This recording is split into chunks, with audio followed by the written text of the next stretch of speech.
El anhelo por la trascendencia es tan antiguo como el hombre mismo.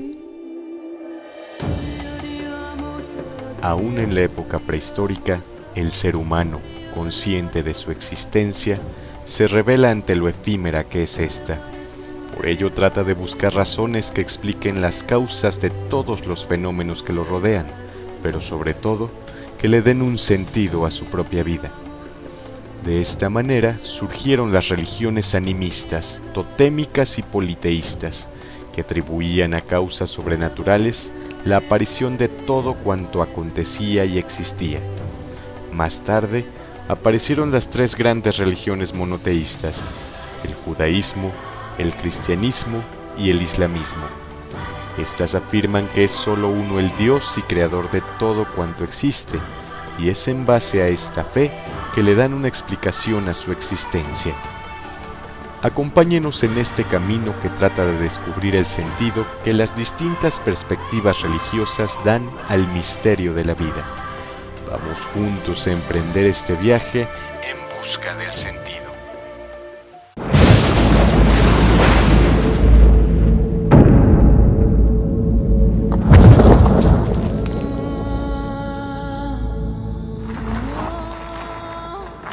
Apartándose de las tradiciones politeístas predominantes en su época, surge el judaísmo, la más antigua de las tres grandes religiones monoteístas, siguiéndole después el cristianismo y el islamismo.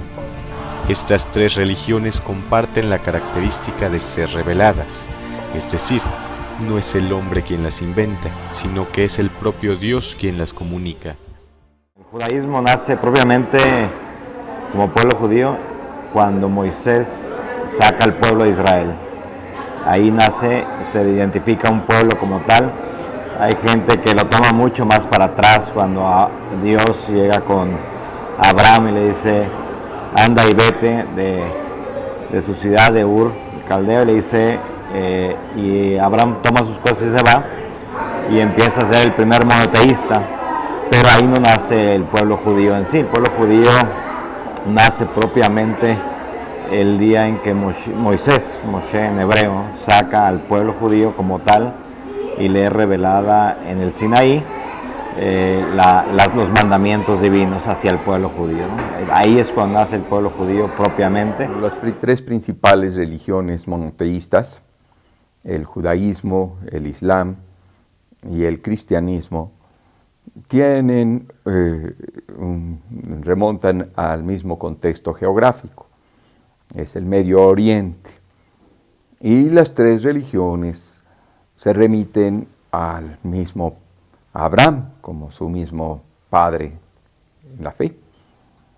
Creo que hasta entonces no se había tenido la idea de un Dios trascendente, es decir, contrapuesto a la creación. Y efectivamente las tres religiones son religiones del libro, es decir, tienen un texto sagrado que consideran revelado de una o de otra manera y que remiten a ese texto como su referente principal. El concepto de la trascendencia desde la trinchera filosófica pues se ha manejado dentro de dos vertientes. Una que es el concepto de la trascendencia sobre el absoluto, ¿no? Sobre nuestra concepción teológica y divina de Dios. En este sentido, pues la filosofía tiene dos vertientes también. Una que es la teología natural y la otra que es la teología revelada. La teología natural, de donde se puede deducir a Dios a partir de la misma existencia, como lo hizo Aristóteles, como lo hicieron Platón, que desde los mismos fenómenos naturales comenzaron a deducir, en el caso de Aristóteles, que debía de existir un primer movimiento de todas las cosas, y ese primer movimiento de todas las cosas debía haber sido Dios, que es lo que se le conoce como el motor inmóvil.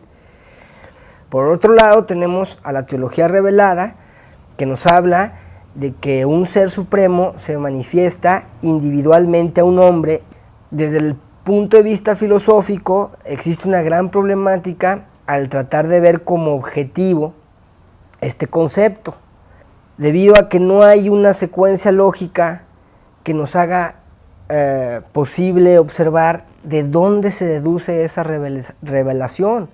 El pueblo judío vive en la espera del Mesías, el enviado de Dios que los librará de los sufrimientos causados por el pecado original y que instaurará el reino de Yahvé en la tierra.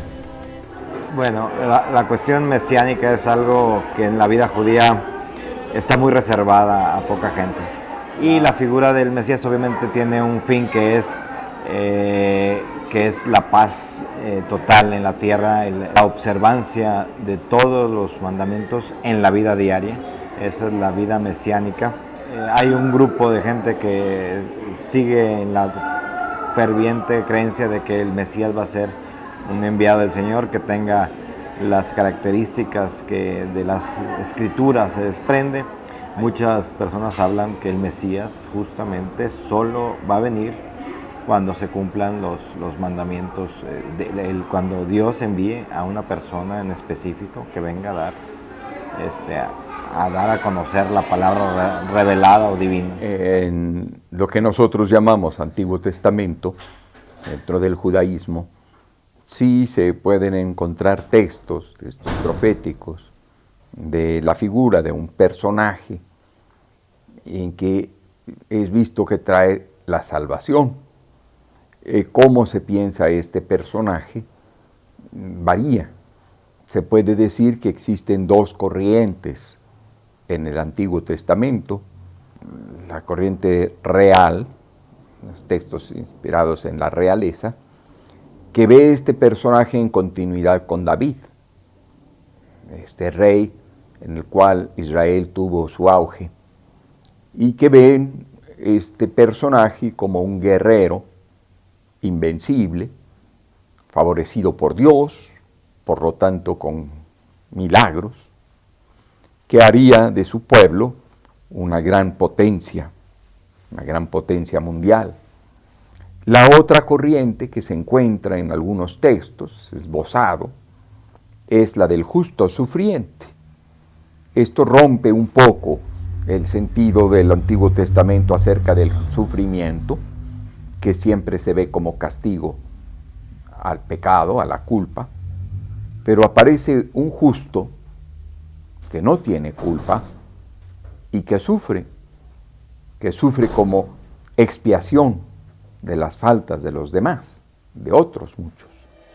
Sin embargo, para millones de personas en el mundo, este Mesías ya llegó hace más de 2000 años. Su nombre es Jesús, y es Él la encarnación de Dios en la tierra. Jesús se presenta dentro o desde el movimiento espiritual más avanzado de la época, el que emprendió su primo, el profeta Juan Bautista, a la ribera del Jordán, volviendo otra vez a la ética, a la conversión religiosa. Desde ahí empieza Jesús, pero teniendo ese objetivo: formar en todo el mundo una sola familia, todos hijos de un mismo Dios, a quien llama Padre, y por lo tanto hermanos. El primer proyecto global. Y eso le llama reino de Dios.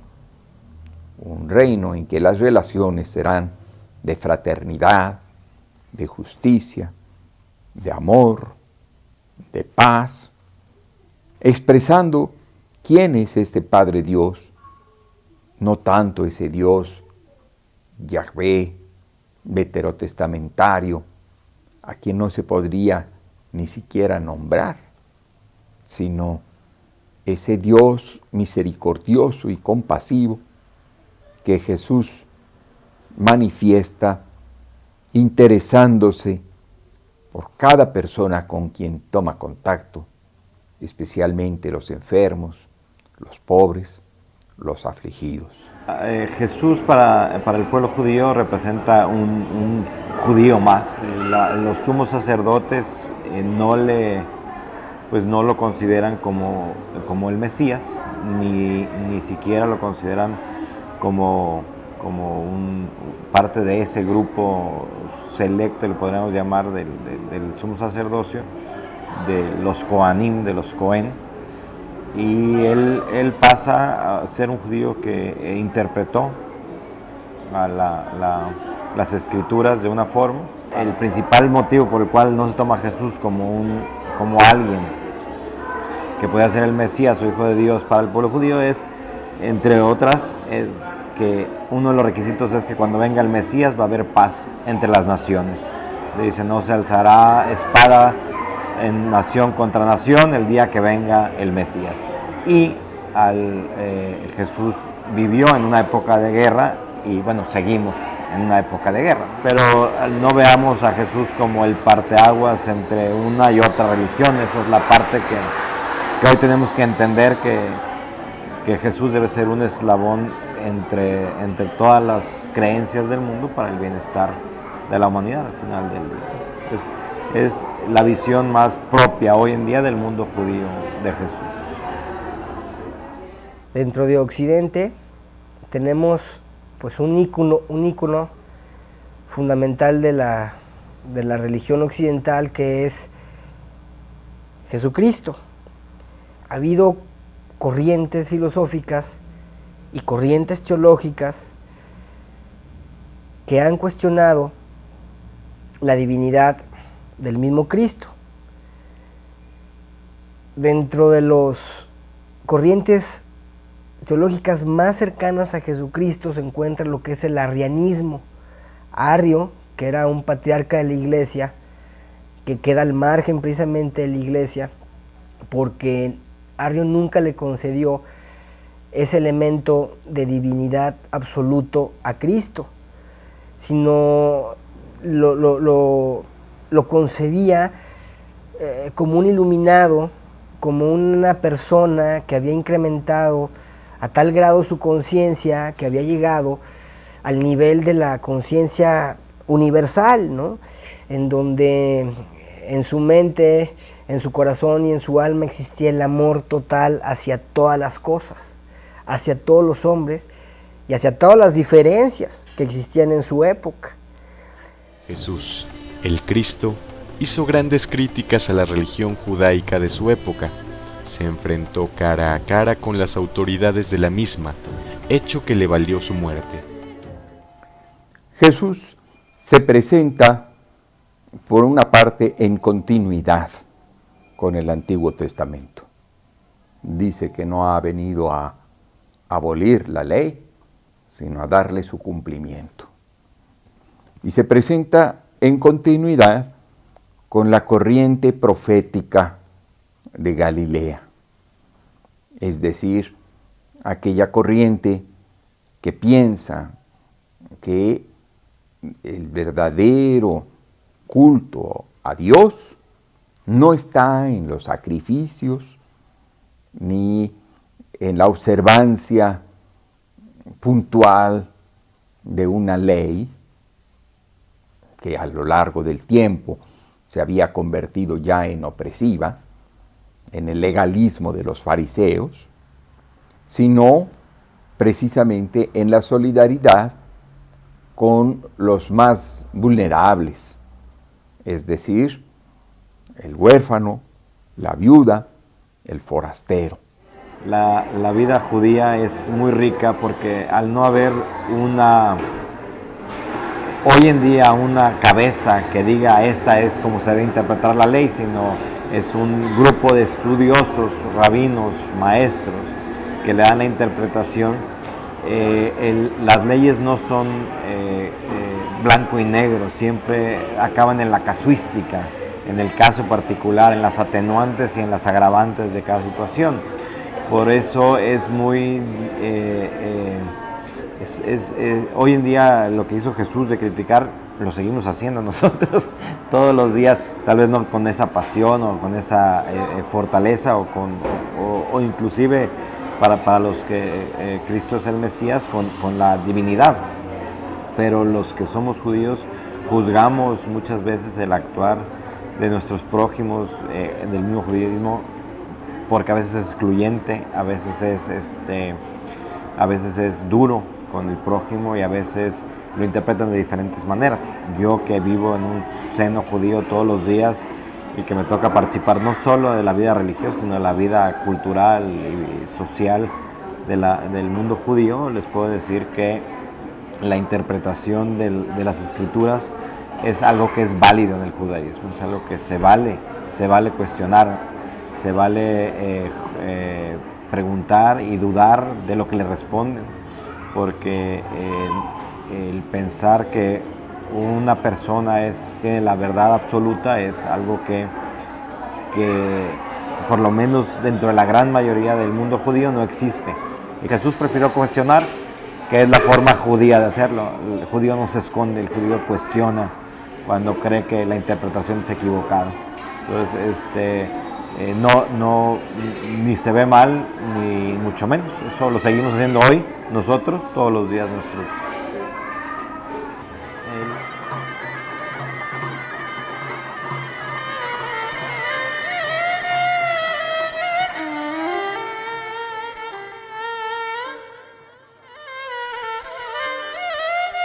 Aproximadamente 500 años antes de Cristo, nace en lo que conocemos actualmente como Nepal, Siddhartha Gautama, un joven príncipe fundador de la filosofía budista. Bueno, el budismo surge por el príncipe Siddhartha Gautama, hace unos 550 años antes de Cristo.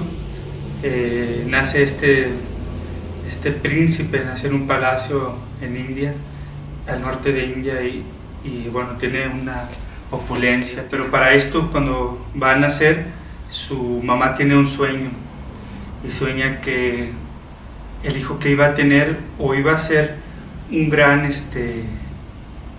emperador o iba a ser un guía espiritual. Entonces el padre, cuando se da cuenta de esto, prefiere que su hijo lo suceda, ¿no?, en el trono. Entonces se encarga de que no conozca ningún tipo de sufrimiento. Y entonces lo que hace Siddhartha Gautama es salir del palacio y hace 4 salidas escondidas. En una se encuentra con un muerto, otro con un enfermo, después ve una seta y ve la paz, que tiene un atisbo de paz diferente, ¿no?, que él no conocía. Entonces empieza él a cuestionar mucho y decide dejar el palacio, decide dejar esa vida pues llena de placeres sensoriales, esa vida cómoda. Dice, no es lo que quiero, porque estando aquí no puedo liberarme del sufrimiento. Entonces se va del palacio y empieza a tratar varias técnicas. Empieza por el ascetismo y llega a tal grado de que no comía, que se desmaya, y cuando se desmaya alguien llega y le da un cuenco con arroz, se recupera, come, se recupera y se da cuenta que el ascetismo no es el camino. Entonces se sienta bajo un árbol que se conoce como el árbol del Bodhi, y ahí dice, no me voy a levantar hasta que alcance la iluminación, y se dedica a meditar y a observar su mente hasta que logra la iluminación, después de determinados días de estar ahí sentado. La filosofía occidental realmente ha sido muy radical al juzgar al personaje de Jesucristo entre la historia de las religiones, y con el budismo lo ha hecho menos severamente, yo considero, porque pues no existe la estructura de la iglesia, y precisamente por eso los filósofos han sido un poco más indulgentes con la concepción budista del mundo, y sobre todo porque el budismo no establece ningún dios, y eso a los filósofos positivistas occidentales pues les caía mejor, ¿no? El que no se estableciera ningún dios, el que no se estableciera ninguna casta sacerdotal que estuviera dentro de las estructuras del poder para controlar la conciencia de los hombres, pues ha sido la filosofía occidental un poco más indulgente con Buda. Sin embargo, vemos que son dos personajes que han tenido la misma intuición sobre el mundo, han llegado a las mismas concepciones, han llegado a las mismas conclusiones y de alguna u otra manera han dejado un legado con la misma filosofía, ¿no? Que es el amor y la compasión hacia todas las cosas de este mundo. Uno de los conceptos más difíciles de comprender en el budismo es el de la vacuidad, que llega a la conclusión de que el yo no existe, que es solo un engaño de la mente.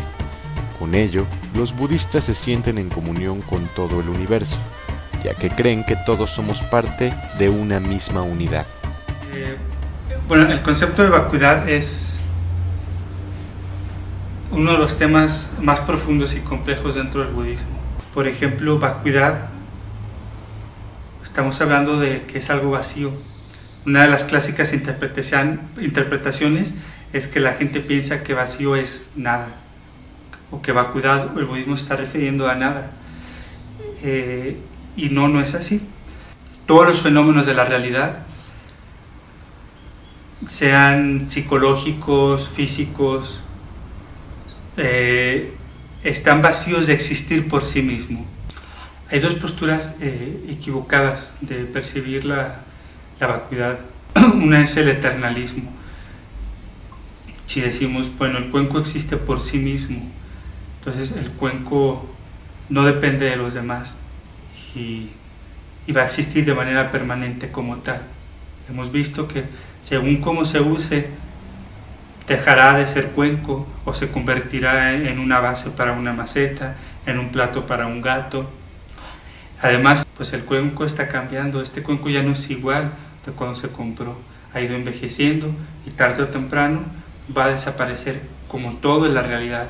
La otra visión es el nihilismo, que dices, bueno, nada existe, todo está vacío, pero podemos ver que esto existe, el cuenco existe, que bueno, yo lo estoy usando como cuenco, ¿no? Entonces la vacuidad es sencillamente darnos cuenta de que las cosas no existen como nosotros creemos. El concepto que a veces se tiene, quizás demasiado simplista, es un poco el panteísmo inmanentista, es decir, existe toda una sola realidad que los sentidos pueden engañarse por la pluralidad, pero que en realidad es un panteísmo, es decir, todos somos uno, nuestro ego, nuestro ser es una ilusión, en realidad Dios es el inmanente que está en todas las cosas. Yo creo que esta idea la tenemos también nosotros, el judeocristianismo. Dios inmanente en todo, Dios la esencia del todo, Dios es el núcleo. Sin embargo, para nosotros, a la vez de que Dios es inmanente, está en todo, y en ese sentido todos formamos una unidad, al mismo tiempo Dios es también trascendente, es el otro, el que creó todas las cosas. Y eso nos permite un diálogo. La muerte representa un fenómeno insondable que invita al hombre a reflexionar sobre su vida y abre la puerta a las interrogantes que hasta la fecha nos planteamos la mayoría de los seres humanos. ¿Hay algo después de la muerte? ¿Cuál es el sentido de nuestra vida? ¿De dónde venimos? ¿Hacia dónde vamos? Como dije anteriormente, el judaísmo es una religión de vida. Hay un versículo muy claro, bueno, muchos lo interpretan claro, yo fui enseñado a que preocuparse por la muerte cuando hay tanto que hacer en la vida es un error, porque hay cosas que son ocultas, las cosas ocultas son de Dios, dice el versículo, y una de las cosas ocultas es la muerte. Nadie sabe qué pasa en la muerte, nadie sabe qué pasa en el más allá. Hay varias interpretaciones, grupos que dicen que hay un jardín del Edén, grupos que dicen que la muerte solamente la espera a que llegue el Mesías y reencarnar o volver a nacer nosotros mismos. Hay quienes no se cuestionan porque ni en la Torah o en el Pentateuco hay una explicación clara de qué pasa. Entre más estudia uno se va dando cuenta de la misericordia de Dios y la tranquilidad de que cuando uno fallece, pues sabrá que Dios no hizo este camino solo para que pasemos en el tiempo, sino que tengamos una trascendencia mayor. ¿Cuál es? No sé. Bueno, en primer lugar, la muerte es de veras. Es muerte, es el fin, el término de una vida. Hay ciertas espiritualidades, ciertas religiosidades que piensan con la muerte como es algo aparente nada más. Y no, nos encontramos ante una realidad de término de una vida en el mundo, ¿no? Y como tal, pues es muy dolorosa.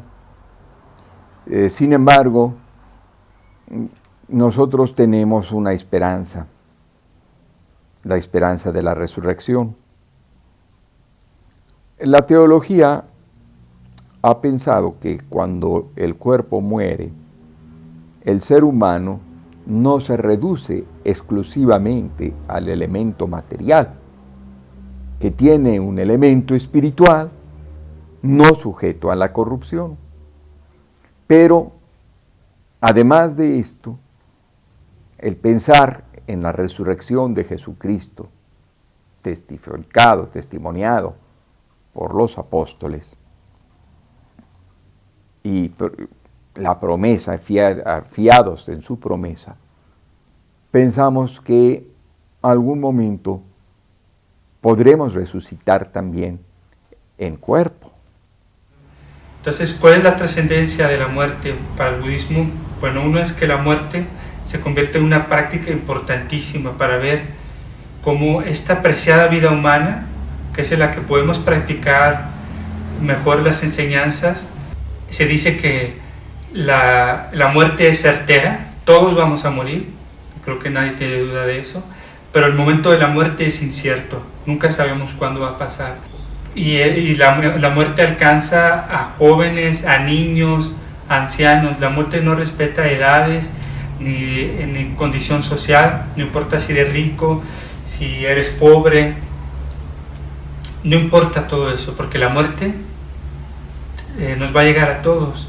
Entonces la muerte se convierte en una práctica para decir, hoy que he despertado, soy muy afortunado porque no he muerto y tengo un día más para practicar, para ser de beneficio a las demás personas. Entonces la muerte se convierte en esa práctica y ver cómo la vida es tan efímera. Existe un fenómeno dentro del mundo, tanto físico como humano, que desde mi perspectiva es lo que ha hecho que el hombre piense en el concepto de trascendencia, que es el fenómeno de la muerte. Es en donde el hombre se topa con barrera y en donde el hombre llega al límite y a la frontera de la inteligencia y a vivir realmente lo que es el misterio del mundo. Y a partir de esa experiencia de la muerte, el hombre empieza realmente a construir un concepto de trascendencia. Desde los primitivos, en el momento en que los antropólogos ven que el hombre entierra a sus semejantes, ya vislumbran que ese hombre, por más salvaje que sea, ya tenía conciencia y tenía inteligencia de la trascendencia. A pesar de las marcadas diferencias que están presentes en las diversas religiones, hay puntos muy claros en los que todas convergen, y el principal es el relacionado con el amor. La vida judía es muy sencilla en el sentido de que exige una total devoción de la persona. Cuando alguien hace algo mal, un error, se equivoca, tiene que tomar tres partes medulares. Una es la tefilá, que es la oración, la teshuvá, que es el arrepentimiento, es decir, oro ante Dios porque incumplí la norma de Dios, incumplí la ley divina, me arrepiento y digo que no, me comprometo a no hacerlo, y la tzedaká, que es justamente la justicia de reparar el daño causado. En el mundo judío actual hay una cantidad de de movimientos de Tzedakah muy grandes. Yo me tocó cuando fue el tsunami en Indonesia, el grupo proporcional, o sea, de los grandes grupos que no fueron los gobiernos, que más dinero dio para reparar el daño del tsunami fue el movimiento judío de Estados Unidos. Y ellos obviamente no se lo dieron al mundo judío, lo dieron a una institución y se lo dieron a ellos, y ellos no saben a quién ayudaron ni cómo lo ayudaron. Saben que ellos estaban obligados a entregar y a poner su tiempo y su dinero y a apoyar. Y ese es el mundo judío. Cuando uno se da cuenta que la desgracia le ocasiona a cualquiera, ahí estamos. Porque este mundo no es solo de los judíos, el mundo es de todos los que la habitamos, y nuestra obligación como judíos es vivir como judíos ante el prójimo, y el prójimo son todos los que habitan esta tierra. Entonces, para el budismo el desarrollo de la compasión es lo más importante. Poder darnos cuenta que podemos ser de beneficio a los demás, darle sentido a nuestra vida, no desperdiciar nuestra vida y generar un corazón bondadoso. El Dalai Lama dice que un corazón bondadoso siempre es bienvenido a donde quiera que vaya. Sin embargo, una persona que crea conflictos, a donde quiera que vaya, siempre va a tener problemas. Algo importante que no había mencionado antes es que para el budismo lo más importante, el objetivo último del budismo no es convertirte en un Buda. El objetivo último del budismo es ser de beneficio para todos los seres sintientes.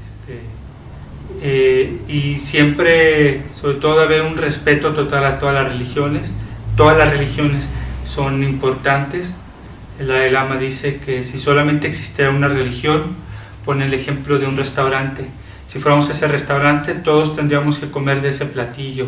Entonces, sin embargo, dice que haya religiones es muy importante, porque si vamos a ese restaurante va a haber un buffet y cada quien puede comer lo que guste, y sobre todo lo que se adecue de acuerdo a sus necesidades, porque cada mente es diferente y cada mente necesita cosas diferentes, ¿no? Y nosotros pensamos que efectivamente no tenemos el monopolio de la salvación, que de alguna manera todas las personas religiosas o no religiosas podemos estar unidos en ese mismo proyecto humanista de salvar nuestro mundo en este momento en que tanto peligra hasta el punto de vista ecológico, en que los pecados estructurales de injusticia, de violencia, lo ponen en peligro y ocasionan tantas víctimas. Y aunque no haya una forma explícita, estar trabajando por estos valores de la paz, de la justicia, de la libertad, del amor, pues es lo que de una manera explícita o implícita está ya trabajándose por el reino de Dios, aunque esta expresión no se diga así en otras cosmovisiones religiosas o no religiosas. Y nosotros respetamos mucho y podemos trabajar en un macroecumenismo, en un diálogo de religiones con hombres y mujeres desde sus propias visiones del mundo, sin tratar de hacer proselitismo, tratando de que cada cual viva su fe, su respectiva fe, de una manera congruente, ya que ninguna religión agota el misterio de Dios, ni tampoco la religión cristiana. Dios siempre trasciende cualquier formulación del misterio, ¿no? Y por lo tanto, nosotros con humildad respetamos esas otras manifestaciones y podemos unirnos a todos los hombres y mujeres de buena voluntad que están trabajando en esta misma dirección. Evidentemente, si el hombre viera dedicado su vida al conocimiento puro de las matemáticas y al conocimiento puro de la física y de la lógica y de la filosofía, pues también el hombre se desalma. El hombre necesita esa parte en donde se reflexionara sobre el amor, en donde se reflexionara sobre la importancia que tiene que el individuo no solamente conozca conocimientos abstractos, lógicos, sino también conozca esa parte que se tiene que desarrollar, que es el aprendizaje hacia el amor, hacia el otro, que es el aprendizaje más difícil. Yo creo que es más difícil amar al otro que desarrollar en matemáticas una integral o desarrollar todas las ecuaciones del cálculo infinitesimal o ese tipo de ecuaciones muy abstractas y muy difícil de desarrollar. Es más difícil desde el punto de vista humano aprender a amar al otro junto con todas sus diferencias. Al final de cuentas, todos los iluminados o todos los padres de las religiones han llegado a la misma contemplación del mundo y a transmitir la misma enseñanza, que eso es lo interesante. A nosotros que somos filósofos o científicos que nos interesan encontrar las constantes en las cosas, las constantes en los fenómenos, pues eso es una constante que podríamos encontrar en todas las religiones, ¿sí? El hecho de que el iluminado, el padre de esa religión, nos habla de este amor fraternal, de este amor universal hacia todas las cosas. La esencia de la religión en sí, pues es una esencia que quiere hacer al hombre mejor, no hacerlo peor. Y considero que eso es una aportación muy grande de las religiones, el querer hacer que el hombre sea mejor, no peor. Las diferencias presentes en las tradiciones religiosas que observamos son evidentes, como evidente es también la verdad que subyace en el corazón de todas ellas. El único camino capaz de hacer que el hombre trascienda y encuentre la felicidad plena es el sendero del amor. Amar al prójimo como a uno mismo es la fórmula de la felicidad y la paz verdadera. Este ha sido el descubrimiento más grande que han hecho aquellos seres humanos que se han aventurado en la búsqueda por el sentido de sus vidas. Ama y haz lo que quieras, dijo San Agustín de Hipona, y dijo bien, ya que quien ama es incapaz de hacer daño. Amar, pues, es lo único que puede darle sentido a nuestras vidas, y con ello, nuestra búsqueda ha terminado.